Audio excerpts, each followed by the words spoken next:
바울이 타고 가던 배가 심한 파도와 함께 흔들리면서 많은 고생을 하였습니다. 그러다가 마침내 배가 난파되었습니다. 하나님은 배에 타고 있는 사람들을 바울에게 주셨다고 하나님의 사자를 통해서 말씀하셨습니다. 배에 타고 있었던 276명이 목숨이 다 바울에게 달려 있었습니다. 그곳에는 선주도 있었고 선장도 있었습니다. 또 로마 군대를 이끄는 백부장도 있었습니다. 그러나 폭풍 가운데 놓여있는 배 가운데 무엇을 말할 수 있는 사람은 오직 바울 한 사람뿐이었습니다. 아무런 구원의 여망이 없는 상황 가운데서 절망하지 않고 하나님의 선하심과 또 은혜 많으심을 이야기할 수 있는 사람이 복이 있습니다. 하나님의 말씀이 있어서 그 말씀이 산 소망을 가지게 만들고 소망을 마음속에 품고 사는 사람이 복이 있습니다. 바울은 이제 배에 타고 있는 사람들을 이끄는 사람이 되었습니다. 캄캄한 밤에 사람들을 이끄는 것은 손에 등불을 들고 있는 사람인 것처럼 우리는 하나님의 말씀이 있는 사람들이 사람을 이끌어야 함을 잊지 말아야 합니다. 빛이 없는 세상에서 그리스도인들은 예수 그리스도의 빛에 비춰지도록 부르심을 받았습니다.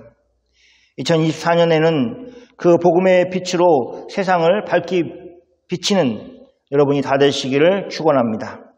난파된 배에서 무사히 사람들이 다 구조를 받았습니다. 바울과 함께한 사람들은 섬 사람들의 영접을 받았습니다. 이것도 하나님의 크신 은혜입니다. 특별한 동정을 받을 수 있도록 그 섬에 배를 타고 있던 사람들이 도달하도록 하나님이 역사하셨습니다. 바울이 그의 성실함을 구조된 배 가운데서도 보였습니다. 바울은 그의 성품 때문에 그렇게 한 것이 분명합니다. 누구의 눈치를 보아서 한 것이 아니었습니다. 하나님이 원하시는 삶을 어느 장소에나 어느 때라도 실천하는 그런 자세를 가지고 있는 것은 그가 그런 성품이었기 때문에 그렇습니다. 바울은 나무 한 묶음을 거두어 불에 넣다가 그만 독사에 물리는 일이 벌어졌습니다. 원주민은 바울이 누구인지 전혀 알지 못하고 있었기 때문에 바울을 살인자가 분명하다고 생각하였습니다. 그래서 바다에서는 어찌어찌 해서 구조를 받았지만 그러나 신이 그를 살려놓지 못하려고 뱀이 바울을 물게 하였다고 생각하였습니다. 그러나 시간이 지나면서 독사에 물린 바울에게는 아무런 변화가 없었습니다. 그들은 바울의 죽을 것을 기대하였습니다. 그러나 아무런 변화가 없으니 이제 원주민들이 생각하기를 바꾸어서 그는 신의 사랑을 받는 사람이다 라고 생각하였습니다. 바울은 독사에 물렸지만 하나님이 그를 구해 주셨습니다. 우리는 연약하여서 하나님의 일하심을 자꾸 인정하지 않으려고 합니다. 그런 경향이 있습니다. 우연히 된 것이지. 이렇게 생각하려는 그런 못된 마음들이 있습니다. 그러나 우리는 기억해야 됩니다. 바울은 분명히 독사에 물렸습니다. 그래서 원주민들이 갑자기 바울이 쓰러져 죽을 것을 기대하였습니다. 독사에 물린 것이 분명합니다. 그래서 바울을 오래 지켜봤다고 성경은 이야기하고 있습니다. 그러나 그들은 독사에 물린 바울은 볼 수 있었지만 자세히 그가 어떻게 변화되는가를 보고 있었지만 그러나 하나님의 말씀이 그가 반드시 로마 황제 가이사 앞에 서게 될 것이다 라는 그 말씀, 그 약속의 말씀은 그들은 알지 못하는 사람들이었습니다. 우리는 보이지 않는 하나님의 말씀이 어떻게 독사보다 더 크게 일하시는가를 오늘 본문에서 볼 수 있습니다. 그리고 우리의 삶 속에서 그렇게 하나님이 이끌어 가십니다. 우리는 너무 자주 하나님의 말씀을 의지하지 못하고 눈에 보이는 일들에 낙담하고 절망합니다. 그러나 하나님의 말씀은 우리를 일으켜 세우십니다. 절망 가운데 있다면 하나님의 말씀으로 일어나 걷는 여러분이 다 되시기를 축원합니다. 하나님은 난파된 배에서 구조를 받은 바울을 그 섬에서 바쁘게 일하게 하셨습니다. 그는 섬의 병자들을 고쳤습니다. 그 일을 통해서 하나님은 그 섬에 살고 있는 사람들에게 복음의 빛이 조금이라도 비치기를 원하셨습니다. 예수님이 그러하셨던 것처럼 병자를 고치는 그것은 세상에 빛을 비치는 것입니다. 세상에서 거짓으로 왕노릇하는 사단의 권세 아래 사는 사람들에게 사도 바울이 병자를 고침으로 그리스도의 복음이 선포되었습니다. 병으로 고통하고 있는 사람들을 그 병에서 낫게 하심으로 더 이상 그 병에 가져다주는 것에 의해서 노예로 사는 삶이 아니라 하나님의 백성으로 사는 삶이 어떠한가를 보여주었습니다. 바울이 머물렀던 석 달이란 시간 동안 섬의 모든 사람들은 그렇게 하나님의 역사를 보았고 또 복음을 들을 수 있는 기회를 얻었습니다. 우리가 아는 것처럼 바울이 로마에 도착했습니다. 그리고 사도행전 28장 16절 말씀부터 시작하고 있습니다. 읽겠습니다. 우리가 로마에 들어가니 바울에게는 자기를 지키는 한 군인과 함께 따로 있게 허락하더라. 바울에게는 자기를 지키는 한 군인과 함께 있도록 허락을 받았습니다. 바울에게 편의가 제공되었습니다. 바울이 이렇게 편의를 제공받을 수 있었던 것은 두 가지 정도의 요인으로 생각할 수 있습니다. 첫째는 유대에 있을 때에 그가 왕들 앞에서 재판을 받았습니다. 바울이 말할 수 있는 기회를 얻었습니다. 그리고 그때 왕들은 바울이 황제에게 항소하지만 않았다면 풀어줘도 무방하였다고 결론을 내렸습니다. 그래서 바울의 조서를 황제 앞에 쓰면서 베스도가 긍정적으로 바울에 대해서 기록하였을 것입니다. 두 번째는 바울이 호송되었을 때 그 호송을 맡았던 백부장이 긍정적인 보고서를 작성하였을 것입니다. 그는 배가 난파된 상황에서부터 바울이 어떻게 배에 있는 사람들을 안심시키고 돌보았는가를 보았습니다. 그리고 구조된 섬에서 어떻게 그가 일하였는지, 어떻게 병자를 고쳤는지를 보았습니다. 그런 내용들이 보고서에서 기록되면서 아마 그 역할을 해서 바울이 감옥에 갇혀서 있어야 되는 신세가 아니라 따로 나와서 한 군인과 함께 집에서 거할 수 있도록 허락을 받은 것입니다. 바울이 사흘 후에 유대인 중 높은 사람들을 청하였습니다. 그들이 모인 후에 말할 기회를 만들었습니다. 바울은 유대인들 중 높은 사람들에게 먼저 여러분 형제들이여 라고 그렇게 인사함으로 자신이 유대인인 것을 밝혔습니다. 형제라고 하기 때문에 그렇습니다. 자신이 이스라엘 백성들이나 조상의 관습에 배척하는 일을 하지 않았다고 말하였습니다. 그랬음에도 불구하고 예루살렘에서 로마인의 손에 죄수로 내준 바가 되었다고 자신의 상황을 밝혔습니다. 그리고 로마인들이 바울을 신문하여 죽일 죄목이 없으므로 석방하려고 하였지만 그러나 유대인들이 그것을 반대하였다고 하였습니다. 바울은 유대인 중 높은 사람들에게 자신이 가이사에게 상소하게 된 이유에 대해서 설명할 뿐만 아니라 그것이 민족을 고발하기 위해서 한 것이 아님을 밝히고 있습니다. 그러면서 자신이 왜 유대인 중 높은 사람들을 청하였는지를 밝히고 있습니다. 20절 말씀을 같이 읽겠습니다. 이러므로 너희를 보고 함께 이야기하려고 청하였으니 이스라엘의 소망으로 말미암아 내가 이 쇠사슬에 매인 바 되었노라. 사도 바울은 로마에 있는 유대인들에게 말하고 싶었습니다. 그래서 먼저는 그들 중에 높은 사람들을 초청하였습니다. 바울은 그들에게 이렇게 말하였습니다. 보고 함께 이야기하려고 한다는 것입니다. 그가 이야기하고 싶어하는 것은 이스라엘의 소망입니다. 여기 이스라엘의 소망이라는 말은 바울이 유대에서 재판을 받을 때에 그의 말을 통해서 더 자세히 알 수 있습니다. 그가 벨릭스 앞에서 말할 때에 이스라엘 백성들이 기다리는 바 하나님께 향한 소망을 자신이 가졌다고 말하였습니다. 하나님께 향한 소망, 이것이 바로 이스라엘의 소망인 것입니다. 그것이 무엇이냐? 바울이 이어서 계속 얘기하는데 의인과 악인의 부활이 있다라는 것입니다. 그렇게 보면 여기 이스라엘의 소망은 죽은 자의 부활을 말하는 것이라는 것을 알 수 있습니다. 사도 바울은 죽은 자의 부활을 믿는 것으로 인해서 자신이 지금 이렇게 죄수가 되었다고 말하고 있는 것입니다.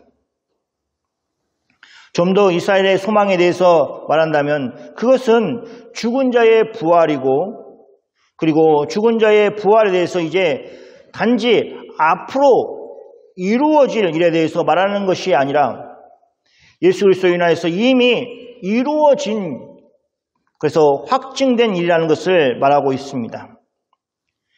예수 그리스도로 인해서 예수님이 부활의 첫 열매가 되셨습니다. 예수님의 부활의 첫 열매가 됐다는 것은 이제는 장차 그런 일이 일어날 것이라는 것을 표징하는 것이 되었습니다. 사도 바울은 그 일에 대해서 세상에 전하다가 유대인들의 반대를 받아서 쇠사슬에 매이게 되었다고, 죄수의 몸이 되었다고 말하였습니다. 유대인 중 높은 사람들은 사도 바울에게 자신들이 유대에서 바울에 대해서 관한 어떤 편지도 받은 일이 없다고 말했습니다. 또 누가 와서 바울에 대해서 좋지 않은 그런 이야기를 전하지도 않았다고 말하였습니다. 그러면서 그들은 바울의 사상이 어떤 것인지 듣고자 하는 마음이 있었습니다. 아마 그들은 로마의 그 습관처럼 마치 아덴에서 했던 것처럼 새로운 것에 대한 그 궁금증이 있었을 것입니다. 그들이 바울의 사상에 대해서 듣고 싶어하는 것은 그들의 말한 것처럼 이 파가, 즉 유대인들 중에서 예수님을 구주로 믿는 사람들을 유대인들은 그 파, 분파라고 생각을 하였던 것입니다. 이 파에 대하여 어디서든지 반대를 받는 줄을 알기 때문이라고 그들은 말하였습니다. 그래서 무슨 내용이 때문에 이렇게 반대를 하는가 한번 우리가 들어보자 하는 그런 마음들을 가지고 있었던 것입니다. 우리는 이들이 말하고 있는 것들이 현실이라는 것을 사도행전에서 바울이 얼마나 복음을 전하면서 많은 일들을 겪었는가를 생각해 보면 잘 알 수 있습니다. 바울이 복음을 전하는 지역에 복음이 잘 증거되었다가 그러나 이제 유대인들의 복음을 거절하는 일들이 벌어집니다. 그러면 어떻게 합니까? 사도 바울이 그 자리를 피해서 다른 곳에 가서 복음을 전하였습니다. 유대인들이 복음을 거절하기 때문에 이제 이방인에게 복음을 전하는 일들이 사도 바울의 그 복음 전도하는 그 일에서 얼마나 자주 있는지 말할 수가 없습니다. 유대인들에게 복음이 거치는 돌이 되었습니다. 예수님이 그들에게 거치는 돌이 되어서 그들이 넘어지게 되는 일이 벌어졌습니다. 예수님의 복음이 유대인들에게 구원을 받을 수 있는 길을 열어주는 것이 아니라 특히 할례의 문제를 넘어서지 못한 그들은 구원에 들어가지 못하고 계속해서 넘어지고 또 거절되는 그런 일들이 벌어졌습니다. 그래서 로마에 살고 있는 사람들도 그 일에 대해서 궁금해서 알고 싶어 했던 것입니다. 바울은 이스라엘의 소망에 대해서 또 예수님의 복음에 대해서 더 설명하고 싶은 마음이 있었습니다. 이렇게 바울이 하고 싶은 일이 있고 또 유대인의 그 높은 사람들이 듣고 싶은 그런 마음이 있었기 때문에 그 다음 모임이 성사가 되었습니다. 그래서 23절 말씀이 있습니다. 같이 읽겠습니다.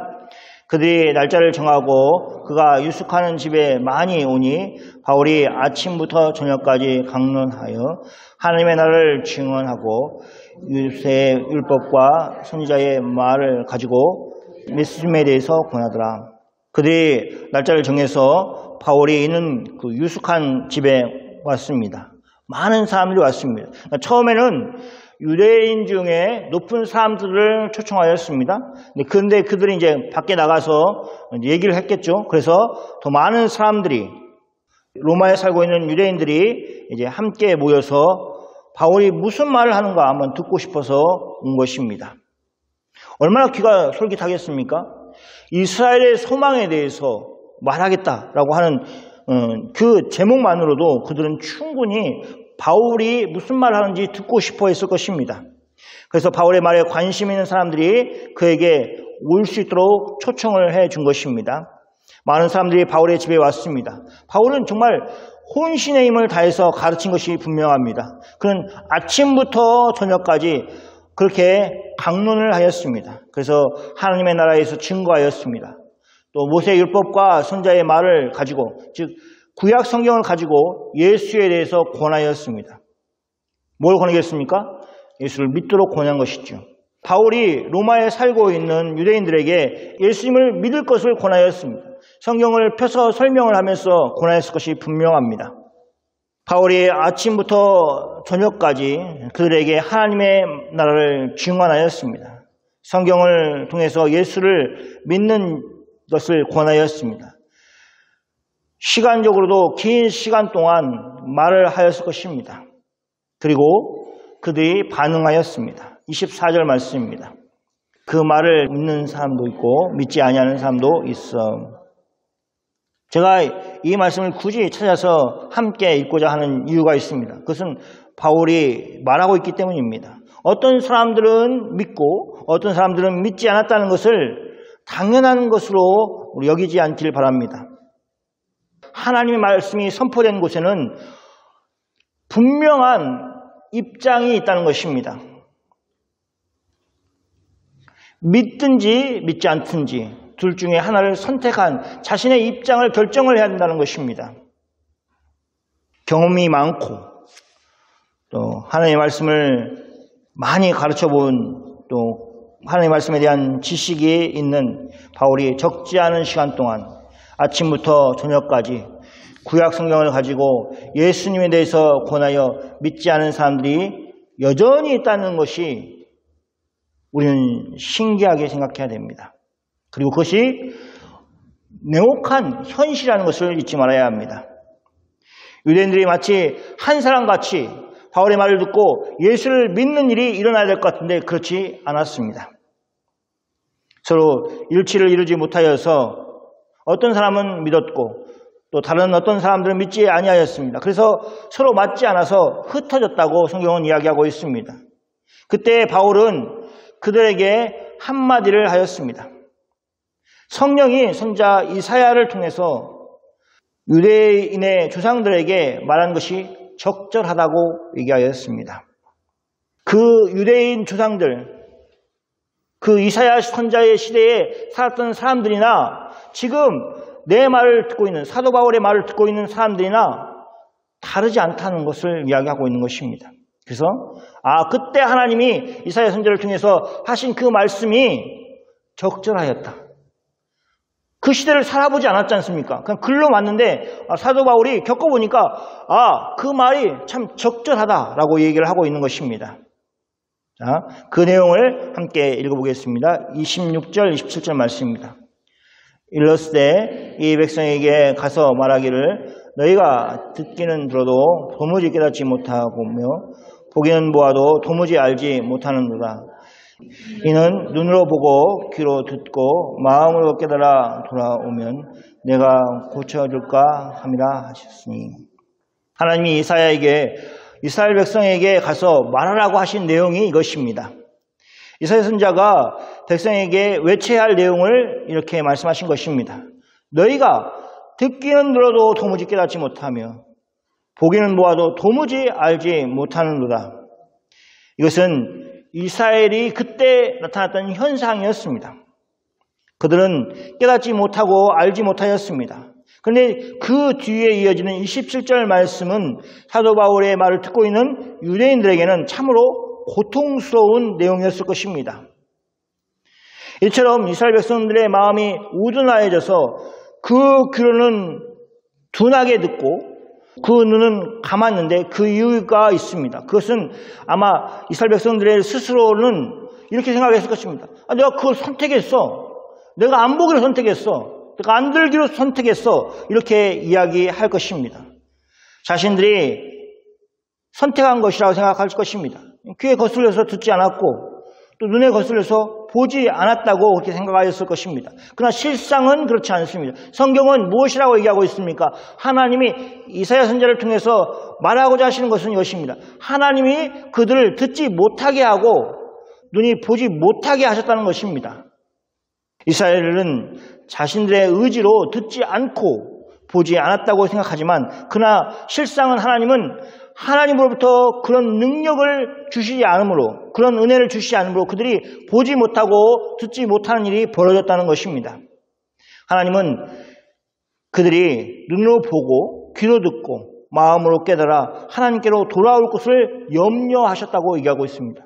그들이 돌아와서 하나님이 그들을 고쳐주셔야 되는 그런 상황을 하나님은 염려하고 계신 것입니다. 하나님이 이렇게까지 말씀하시는 것은 이스라엘을 심판하시기로 결정하셨기 때문입니다. 오랫동안 참으시고 그들에게 죄를 회개하고 하나님께로 돌아올 수 있도록 끊임없이 선지자를 보내셔서 말씀하셨음에도 불구하고 그 하나님 말씀을 따르지 않았던 그들에게 이제는 하나님이 더 이상 용서하지 않겠다고 결정을 내리신 것입니다. 그래서 그들이 들어도 도무지 깨닫지 못하고 보기는 보아도 도무지 알지 못하도록 그렇게 만드신 것입니다. 사도 바울이 왜 이런 말을 하였습니까? 그가 아침부터 저녁까지 자신의 힘을 다하여서 강론하였을 것입니다.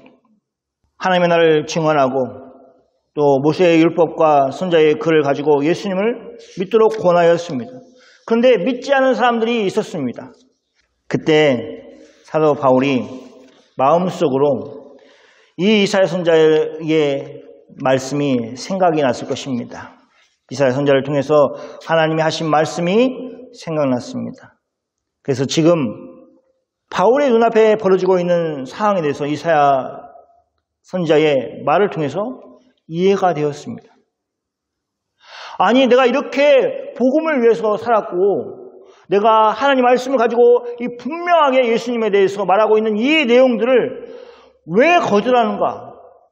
분노하고 또 좌절하고 하는 그런 마음이 그 마음 가운데 막 있었을 것입니다. 혼란스러웠을 것입니다. 그런 사도 바울에게 이 이사야 선지자의 말이 이해가 되도록 되었습니다. 아, 하나님이 저들을 하나님의 구원으로 초청하지 않으시고 계시구나 하고 그렇게 이해했을 것입니다. 그래서 사도 바울이 흩어져가는 사람들에게 말하였을 때 특히 믿지 않은 사람들에게 이 선언을 하였을 것입니다. 우리는 생각해야 됩니다. 하나님의 말씀인 설교가 귀에 들어오지 않고 마음에 울림이 없으면 이 이사야 선지자를 통해서 하신 하나님의 심판의 메시지가 지금 자신에게 적용되고 있지는 않은지 하는 그 두려움과 떨리는 마음이 우리에게 있어야 됩니다. 성경 말씀을 읽고 그냥 막 눈물을 흘리기도 하고 찬양을 부르면서 막 눈물을 흘리는데 그런 사람은 쟤는 왜 이렇게 감성적이야? 이렇게 할 것이 아니라는 것입니다. 실제로는 그렇게 울림이 있어야 되고 또 고통스러움이 우리 가운데 있어야 한다는 것입니다. 통증이라는 감각이 있습니다. 상처가 나면 통증이 느껴지고 아픔이 느껴집니다. 우리 생각에는 좀 이런 것이 없으면 참 더 좋을 것 같은 그런 생각이 있습니다. 근데 실상은 그렇지 않습니다. 나병 환자에 대해서 이야기한 책을 보면 그렇습니다. 통증이 없어서 사소한 일에 아주 큰 어려움을 겪는다고 얘기합니다. 통증이 있어야 힘 조절이 가능합니다. 근데 예를 들면 문을 여는데 적당한 힘이 필요합니다. 열쇠로 가지고 문을 여는데 적당한 힘이 필요하지 않습니까? 그리고 또 안 열리면 그냥 힘 조절을 멈출 필요가 있습니다. 그런데 이 조절이 안 되는 겁니다. 아픔이 없으니까. 그래서 손에 피가 날 동안 그것을 의식하지 못하고 계속 열쇠로 열려고 시도하는 것입니다. 그것이 통증이 없는 모습입니다. 그러니까 제가 하고 싶은 것은 것입니다. 하나님의 말씀이 우리에게 자꾸 자극을 주고 있지 않다면 우리는 살아있다고 할 수가 없습니다. 하나님 말씀이 여러분에게 말씀하신 것을 듣고 또 보게 하는 그것을 믿음의 눈으로 볼 수 있도록 우리가 기도해야 됩니다. 믿음이 없을 때는 내 귀로 내가 듣고 내 눈으로 내가 보는 것인데 뭐 하는 그런 심정으로 살아갈 것입니다. 그러나 이제 믿음 안에서 주님이 듣기를 원하시는 것을 내 귀가 듣게 하시고 주님이 보시기를 원하시는 것을 내 눈이 보게 하는 삶을 살게 해달라고 기도해야 됩니다. 세상에는 정말 볼 것이 너무 많고 들을 것이 너무 많습니다. 그러나 선택을 해야 됩니다. 그 선택할 때 하나님을 생각하고 우리를 구원하신 예수님을 생각하고 선택을 하며 살아야 됩니다. 28절 말씀을 보겠습니다. 같이 읽겠습니다.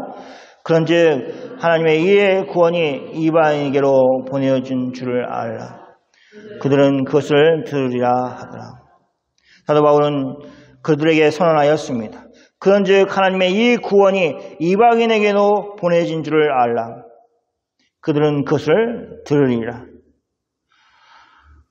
사도 바울의 그 예언처럼 또 그 경고처럼 이제 복음이 유대인들뿐만 아니라 이제 그 영역을 넘어서 이방인에게 전해졌고 또 우리에게 전해졌습니다. 그러니까 우리는 이 사도행전의 그 사도 바울의 말처럼 이루어진 그래서 복을 받은 사람들입니다. 유대인이 아니면서도 하나님의 그 깊으신 뜻 가운데 구원의 계획 가운데 우리를 부르실 계획을 세우시고 그 먼 옛날 선교사를 한국에 보내시고 그래서 우리가 예수를 믿는 민족이 되고 또 믿는 사람이 되었습니다.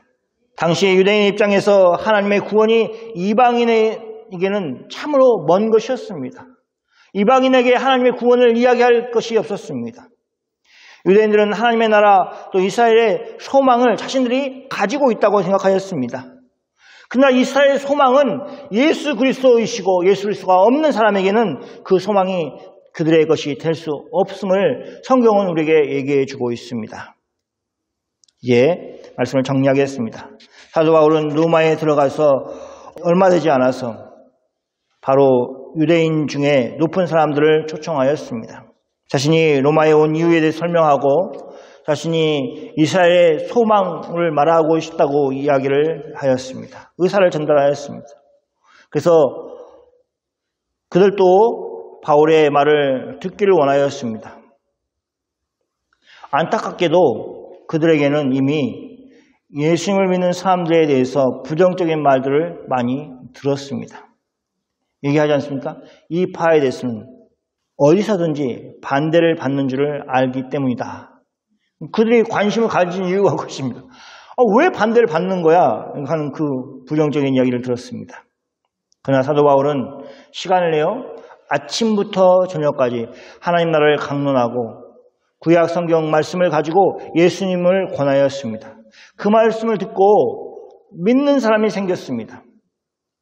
우리는 이 사실을 관과하면 안 됩니다. 로마에 있는 유대인들에게도 복음이 전해졌고 그 복음을 받아들이는 사람이 있었습니다. 그러나 안타깝게도 다는 아니었습니다. 믿지 않은 사람들이 있었습니다. 사도 바울은 믿지 않은 사람들에게 이사야 선지자의 말을 인용하여서 경고하였습니다.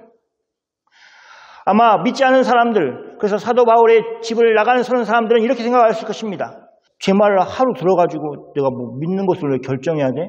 이렇게 말하는 사람도 있을 것입니다. 그들은 나름대로 변명이 있었을 것입니다. 그러면서 믿지 않을 권리가 있다는 식으로 생각하였을 것입니다. 그러나 그것은 그들에게 착각이었습니다. 그들에게 그런 권리가 있다고 생각하는 것은 착각입니다. 자신이 그걸 권리를 사용하는 사람이라고 생각하는데 실상은 어떻습니까? 그것은 하나님의 심판, 하나님의 저주가 작동하고 있음을 사도 바울은 이사야 선지자의 말을 통해서 증언하였습니다. 하나님의 복음을 거절하는 것이 멋있게 보인다면 그건 착각입니다. 하나님을 향하여 손가락질을 하고 비판하고 비방하는 것이 저 사람 참 멋있네 라고 보이는 것은 착각일 뿐입니다. 잘 믿는 사람을 조롱하는 세상 가운데 우리가 살고 있습니다. 그들은 스스로 하나님보다 더 지혜롭고 더 많이 아는 사람처럼 말합니다. 그러나 그들은 한심한 사람들인 것입니다. 한심한 사람들의 말은 귀담아 들으면서 하나님의 말씀을 무시하는 사람은 참으로 어리석은 사람입니다. 말씀을 귀하게 여기십시오. 믿음의 말을 하는 사람을 귀하게 여기십시오. 믿는 사람들을 다른 사람보다 더 귀하게 대접할 필요가 있습니다. 모든 사람을 귀하게 생각해야 되지만 더욱더 믿음의 형제 자매들을 귀하게 생각하십시오. 하나님은 그런 사람들을 하나님의 일꾼으로 사용하실 것입니다.